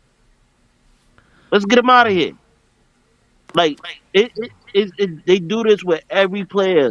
I Like mean, if but we gotta be. they'll But fuck. I think we gotta be. I think the thing is that a lot of our fan base don't know how to really build anything from top to bottom, bro. Like, but one thing we can agree on is that Clax is not it, bro, for the foregoing future, bro. Like, I think we can all I agree on that. like him. I like Klutz in his future. I I'm not don't. gonna now All is he right. a center? No, he's not. I But just don't. I I just think. don't think Clax. I just think when The version of Clax that you're looking for in terms of playing against top talent at his position doesn't exist. I think I think there is room for improvement in terms of upgrading the roster a little bit in little tiny spots. But you still got to find spaces for players that really belong in places that's conducive to contributing to connecting the dots on your team that actually work and that are consistent night in and night out. Because when you see games like last night where Claxton is going up against 21-year-old Khalil Weir, who probably barely know how to play basketball fundamentally, realistically, he giving up 22, 12, and 4. You say to yourself, bro, like, yo, what is it gonna take? I gave this dude 7 years of my life, bro, in the Nets jersey, bro, and he's not showing me that he's gonna turn the corner as a top big. He's showing me that he can put up numbers. I mean, now that he got MPJ around him, and he's shown that he could play within a set. He's showing to me that he knows some sets and things like that. But he ain't showing me something that's going to turn the corner, and that's going to make the difference between lifting this team up a level to where we don't really have to worry about if Clax is gonna go at his matchup or gonna get dominated by his matchup, or he too skinny for Jalen Duren, or he ain't tall enough for Wemby, or he ain't this for that for of Khalil Weir, or he But can't guard Joker. a lot of these players are gonna get cut by other players. It Hey, just so happened. Like my thing is, let's be realistic, right? He's not just playing against Khalil Weir. He's also playing against Bam. I can't be the only one trying to hold both of these people. I need help. Who's helping him? Realistically, who's Noah? Noah? Nobody's in there trying to help. Yeah, yeah. Noah is like, I don't He know. lighting his ass. Yeah, he's 1 minute one thing and the next minute another. But he And this is young. He young. this is this is what I keep saying about we overlook certain things and not realize what we're seeing on the court. I've seen multiple possessions where it's four people at behind the 3 point line and Claxton the only one in the paint trying to get the rebound. Like why is it four people at the 3 point? Get in the Yeah, paint and try to help. yeah. It's the that way. that that is there's a truth to that, but at the same time, offensively and defensively, bro, like I think that's something that we kind of want to do because anytime, like, first off, we already a frail team as it is, especially with Claxton on the court because he ain't out on the court with somebody that's going to be imposing. You know what I'm saying? By himself. Dayron can't set a screen. He always getting some offensive fouls. Yeah, Davon got issues. Yeah, You know what I'm saying? So, I mean, the realization of this is that if we want to make strides to becoming one of them teams that's going to impose to some degree, we have to do it with said skill set players. And like you'll find that if you keep getting 5 picks in the first round in the draft, but at the same time, bro, like I don't think this necessarily going to be fixed overnight, bro. It's going to take some time to really lock these positions in on the court and really figure out, all right, yo, we could be dominant at this area. Let's work on that. The other areas, bro, we probably not going to be, but let's contain them. You know what I'm saying? So Mhm. that's Like, really like, like I remember when we had Jarrett Allen here, and everybody dogged the shit out of Jarrett Allen, yep. I remember that. and then now everybody, oh, we should get him back. We should do this. What? The fan base is so fickle. Yeah, That's the yeah. only thing I don't like about this fan base. Every day, y'all want to trade somebody or y'all want to do something different. As soon as somebody have a bad game, I'm ready to get them out of here. But then, yeah, but as soon as they start doing good somewhere else, oh man, oh we wish I would have had them. He would have did this here. I wish he would have did that. No, Right, right. Yeah, I just feel like that trading, constantly trading, getting rid of the players. I mean, I understand you want to make small and increment moves. You need to make small moves. You don't need to make big moves. They want to get rid of Cam Thomas and Michael Porter. Michael Porter Jr. actually, literally, is an all-star, playing like an all-star this year. I mean, I understand his value is high, but you want a 30-32 pick, first round pick, 130-32 pick from a team that 7 or 8 years from now probably be a playoff team or a playing team. That pick ain't gonna be worth crap. You're really not getting nothing, and then you're getting a expiring contract. So you want to wash next season. So next season would be a wash again. It's repetitive. you want to keep doing the same thing. What's the definition of the same thing? Expecting different results. Insanity. Insanity. betting on a first round pick that you don't even have yet. Yeah, like this is You They, betting on they something you don't even know if the league want to give it to you. yeah, they wishing on a star right now. Like, and it's crazy. Like I said, we overlook the talent that we do have. Yeah, we got to play these guys, man. Because he picked 5 picks this year, and I keep saying the same thing over and over again. You pick 5 draft picks. Something got to shake out of them picks, man. You can't pick 5 draft picks in the first round and nothing shake. Or one thing, and you got a bench player, or you got one player out of the whole 5. 5? Come on, Hmm. dude. That's a lot. That's a Yeah, lot. that's a fireable offense. Out of That's your 5 draft picks, you one. only one is surviving.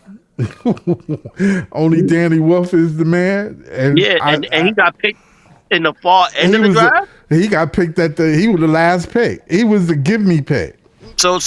So you mean to So that tell me wasn't you even the can't? one that you saw valuable from the beginning. Yeah, that and the only reason he got picked last in the draft because it's his age.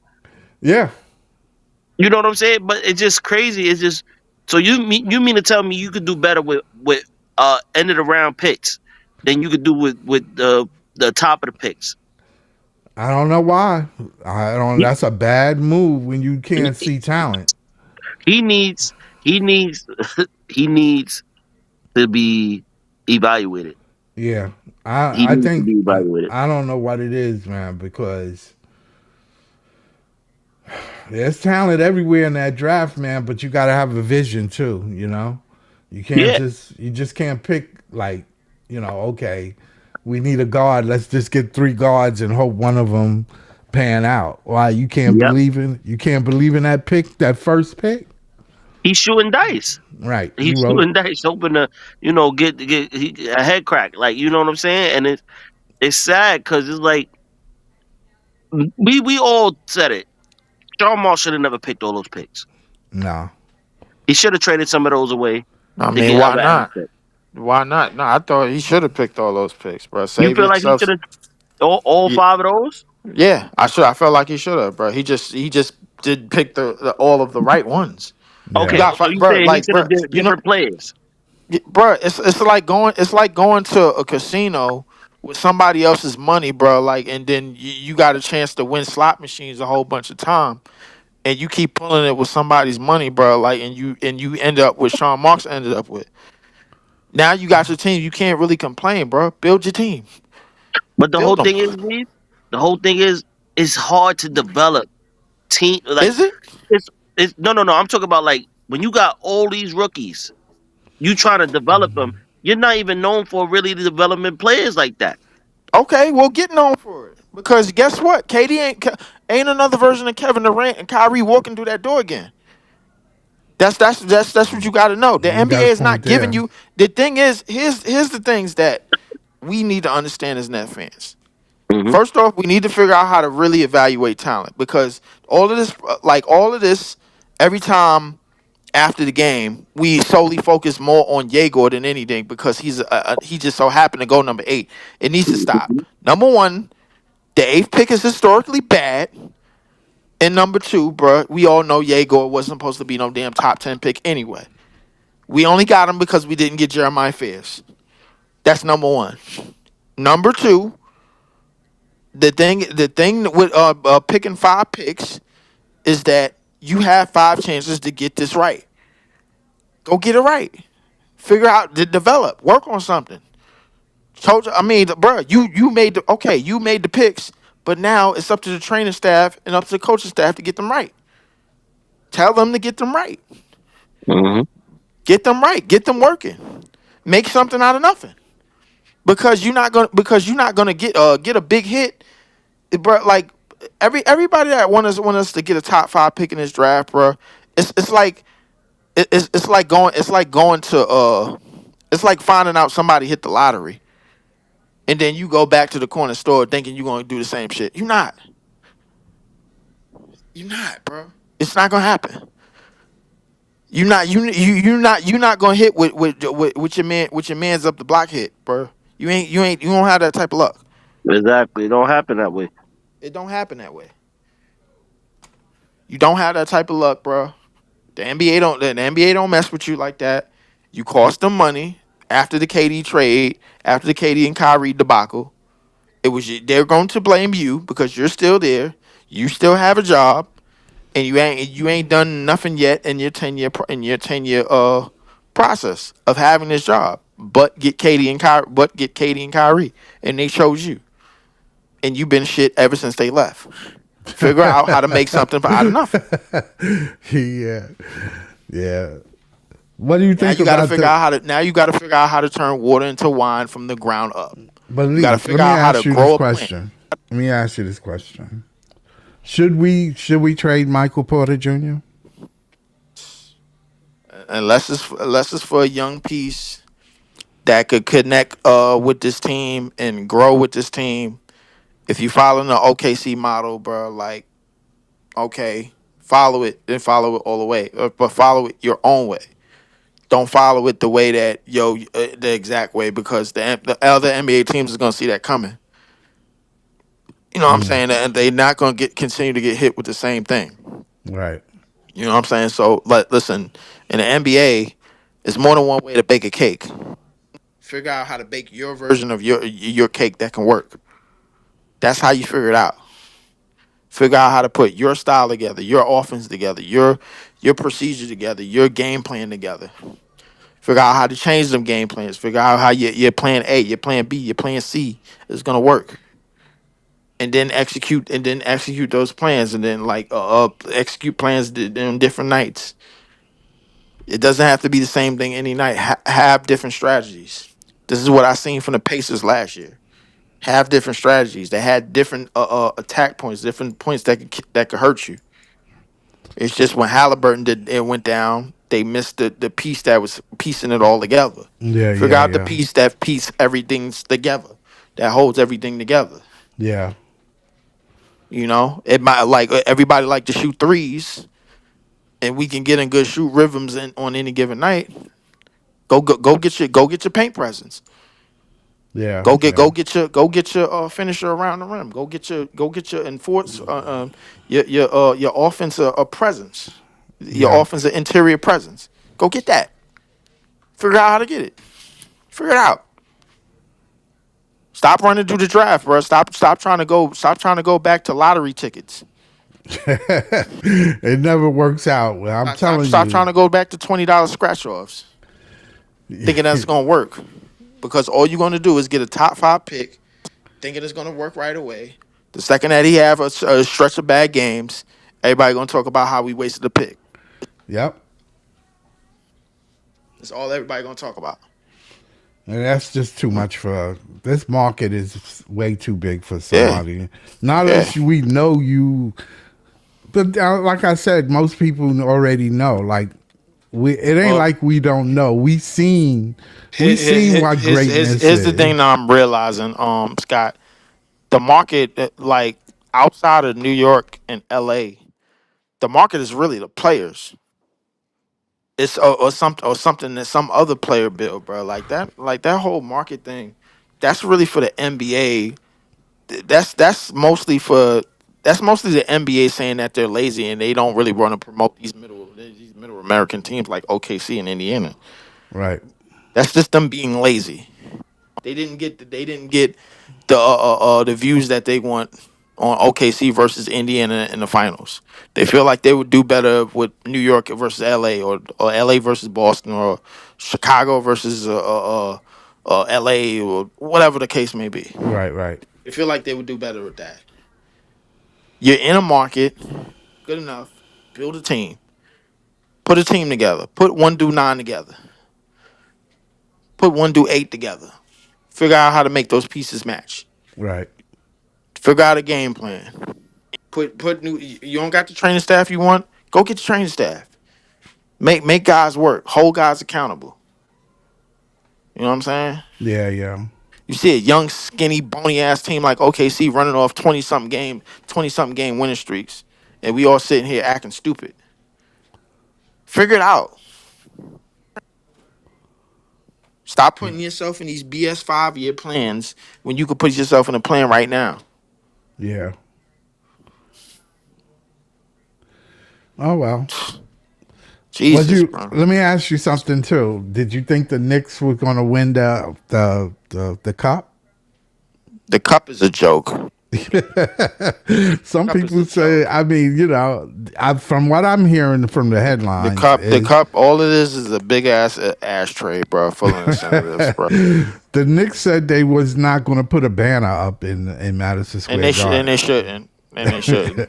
It'll be a disgrace, bro. The Lakers did it. The Lakers did it when because LeBron won it and everything, and they put it up, and they basically disgraced everything that the Lakers stand for.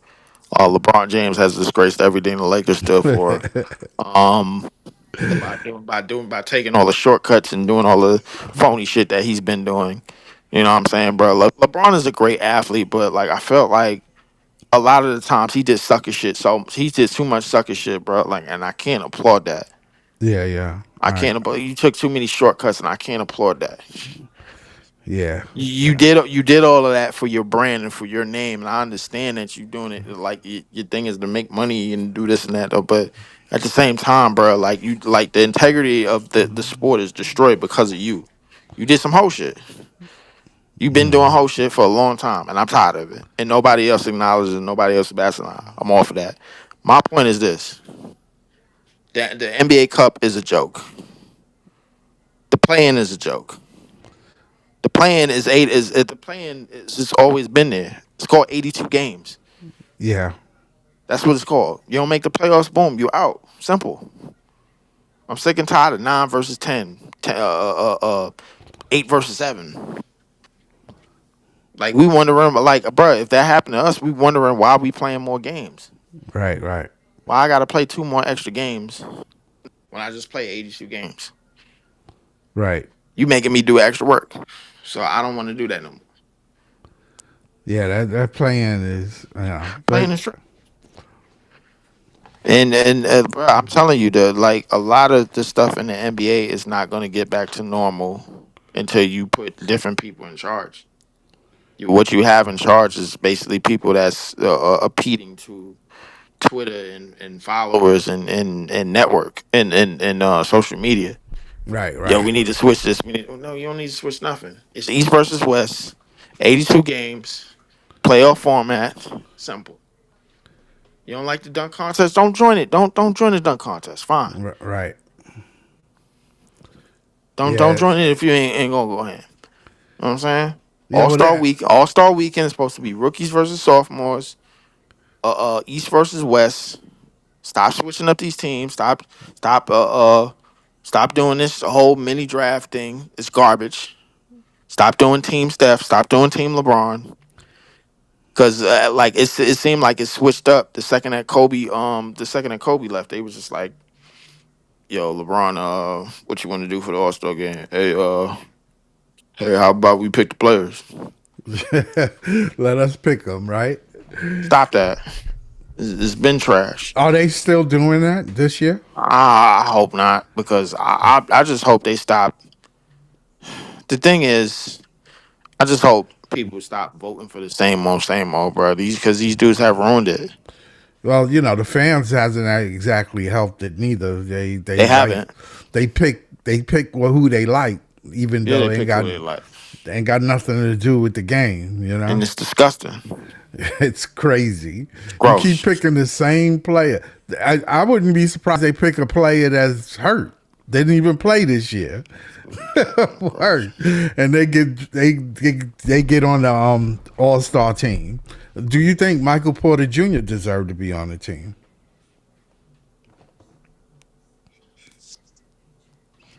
Because I think Michael. Absolutely gross, bro. Like I Do you think, th- do you think Michael Porter Jr. deserved to be on the All-Star team this year? yeah, I say so, bro. He played like a. out of the forwards in the East, bro. Like I think he putting on because the East is so discombobulated right now, Yeah. and in terms of like front court players, I don't think you could really find anything in the Eastern Conference, bro. That's doing what MPJ is doing outside of the top tier talent. Right. You know what I'm saying? Maybe Brandon Ingram, maybe a couple other people, but I mean the jig kind of stops, bro. Like he at least deserve a bench spot. Yeah. I But if think he he's get it, right. but if he get a bench spot, my thing is, what are we? What is the barometer? Because you already know a certain part of our fan base is gonna celebrate it just to be happy. Right. That's the problem with our fan base. Everybody want to be fat and happy. Yeah. That's what it is. Nobody want to be serious about nothing. Everybody want to just have the motion of being happy, bro, like and enjoying what they see, bro. The front office and upstairs ain't doing nothing but feed. When you go out and get draft picks, bro, all you doing is feeding your fan base hope. Yeah. That's all you doing. You feeding them hope. Yeah. That's what it Gotta is. stop feeding me hope, bro. Like the shit is trash. I don't want to be fed hope no more. Well, that's Feed what me, they. feed me results. Yeah. Eventually, you're gonna have to. I ain't gonna lie. The Yeah. results gonna have to come. Enough of this shuffling the deck. Enough of this whole. Hey, we better off irrelevant, bro, because the Knicks are relevant, bro. We gotta wait till they fall off. No, we don't. I'm sick and tired of that. It's one of the reasons why it's not a rivalry, bro. Like and I stress this. If I stress this in Breeze Party, I'm gonna get silenced. Right. I'm gonna get no, no, no, no, no, no, no, no, no, no, no, no, no. That's what I'm gonna get. No. You're That's right that's what though. I'm gonna get. You know what I I'm saying? agree. But when I could tell Knicks and Nets fans this, it's not a rivalry because the losing team was never competitive. Or was almost never competitive any or every time that they played the winning team. The winning team was far ahead, Yeah. and the losing team was 9 times out of 10 in the shitter or Yeah. on the bottom. Yep. And I could prove it, bro. In 2002 and 2003, when the Nets made the finals, what were the Knicks doing? Nothing. Yeah. Nothing. Yeah. The entire time while Jason Kidd was there, what were the Knicks doing? Nothing. Yeah. When That we is. first moved to Brooklyn, 2013, the Knicks finished second in the East, if I'm not mistaken, in 2012, 2013. Right. The Nets were mid. Every year after that, all the way up until 2021. What were the Knicks doing? Nothing. Not a Yeah. damn thing. Yeah. It's not easy. It's not easy to build a team for some reason in this area. It's really not. So. Man, listen. It's not about it being easy. If you want it easy, bro, like then shit, go play golf. Play something. Play something else. Play something else. Play Shit, tennis or go. Yeah, something. play tennis, dude. That, like that. You think that's easy? Go play golf, bro. You think that's easy? Shit, go practice. Oh shit, go bake a cake. You think that's easy? My thing is, I don't know why Sean went overseas and picked all these players. He That's went my over. thing. I I could tell you. understand why. I know I why, could but tell you why that is. I hate to think that he did it because of that. Because if he did, he didn't try to build a team to win. He built the team for morale. He built the team to get a certain fan base, and he built the team But that's not for favorites and like but luckily for him, there's players on his team that's talented enough to take the next step. To take the next steps from where they from. Danny Wolf is one of them set players. You know what I'm saying, bro? If Danny Wolf ends up becoming one of the greatest Jewish players in the NBA history, bro, I'm not mad at it. no. I'm Cause not I mad know, at it. like, I don't give a damn if you're black, gold, yellow, red, purple, Right. bro. Like, yo, listen, it doesn't mean anything to me. Yeah, if you're looking at skill set and what your vision is, then it shouldn't Yes, matter. It shouldn't matter. but the thing is, I don't think Sean Marks was looking at that in this draft. If you look at this, bro, like everybody's like Drake Powell is basically the token black guy in the movie that gets killed. I be saying that, bro. Like, bro, how's it? He's backing up, bro. All you see is ankle twist. Oh, damn! Look, down goes Powell. Down goes Powell. You just seeing it happen in front of your eyes, The bro. Like black it's guy in the movie, the black yeah, guy in that horror movie. the black guy that gets killed first in a horror movie because a lot of white people didn't tell him what to look out for. They didn't tell him. They didn't tell him that shit is crazy They here. ain't tell him that shit is hazardous, bro. Like, so I mean, you know what I'm saying? Go through the door. Let's see what happened. Yeah, so he Yeah, fell for the Wazuzu, bro. Like, it is what it is. But listen, I will say this: if you convincing yourself that you need a top five talent, then put that top five talent in a spot where he could be successful around players that's already here and that already have the talent. That, bro, like it's starting to be a strong difference between the 19-year-olds and the 20 years and the 21 years olds that's coming out of this draft. yeah, The 21 years is ready to play winning basketball right away. The 19-year-olds are still learning how to play winning, how to get their feet wet and become stars. right, That's what they want to turn them into, bro. Like Joker, I could promise you, he didn't hit the court in the NBA in his rookie season thinking I was going to be a top five player. I'm trying to be that. It just happened. He was just out there playing basketball. right. You know what I'm saying? And that's what you got to do at the end of the day, man. Yeah, I gotta charge my joint, bro. And I gotta yeah, be up in the yeah. morning, We bro. can I'm make out. end this show. Yeah, Yeah. Leaf. Where people can see you at? It's youtube.com/athlete4788, man. I'll be back soon, bro. Like, just gotta do a whole bunch of things, man. Like, hopefully, this closing out this year. It's been good. It's been a solid year for me, Yeah, man. yeah. Celebrating. I'm in How's middle. how's how you enjoying the move where you at now? It's all right, man. I mean, it's not the That's final good. move, but it is a move nonetheless. Yeah, The money could stretch a little bit. I'm just it's easy to get licenses down here to do things and that's do good. That's stuff and good. everything. So I That's mean, what's up. a lot of people, man, don't get enamored and just staying in New York, bro. You could bring your Aki, bro, wherever you need to bring them, bro. Like if you Right. got the resources, That's right. My you mother know what said. I'm saying? My mother said that happiness is always where you make it to be. So hmm Mm-hmm. that's. Mm-hmm. That's Am I what it right, is, Jamal, or man. what? Yeah. 100%. 100%. 100%. Absolutely, So, man. So hey, I'm definitely, man. It's different. It's a different living, bro. I can tell you yeah, yeah, one thing for sure, bro. Uh, a homeless person in the street. They said a homeless person in the street of New York, bro, is living way better than a lot of people that have homes out in New York, out in Middle America. yeah. Mm. And I could I tell, can believe that.